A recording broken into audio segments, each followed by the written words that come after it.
Првата четвртина веднаш најави дека македонските кошаркари имаат план и дека ги знаат можностите на противникот.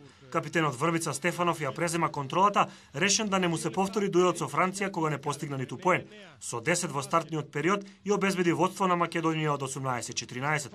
Четирите тројки беа тие што ја граде и одржуваа нашата предност. Токму далечинските шутеви беа позитивната промена на германците во вториот дел. Погодија 5, го сопреа Стефанов на само 2 поена, но не успеа да направат разлика. 20 минути, 36-36. Третата четвртина е клучната и речиси идеална. Селекторот Арсич ја најде вистинската петорка. Одбраната функционираше безпрекорно, германците не можеа да го видат кошот. Врбица Стефанов се врати во ритам, го следеше Тасовски со репрезентативниот меч на кариерата, Мејси и Антиш дополнително го фрустрираа противникот. Разликата растеше, со серија од 7-0 на крајот на третиот период дојде до 62-50. Продолжи до 12-0 на стартот на последната четвртина за највисоки плюс 17.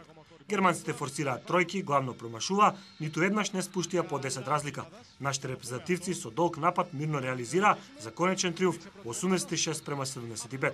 11 тројки со 50% на успешност, дури 14 украдени топки, но разноврстноста во играта на македонската селекција и новиот квалитет и решавачкото за втората победа на шампионатот. Врбица Стефанов постигна 25 поени, Меси 16, Тасовски и Антич по 13, Мирековски и Гечевски по 9, кај германците најефикасни со 14 и 4 од 6 за 3 поени беше Штајгер. Судбината е во македонски раце, евентуална победа во вторник против реновираниот, а неубедлив тим на се уште актуелниот првак Русија би значела чудо, четвртфинале.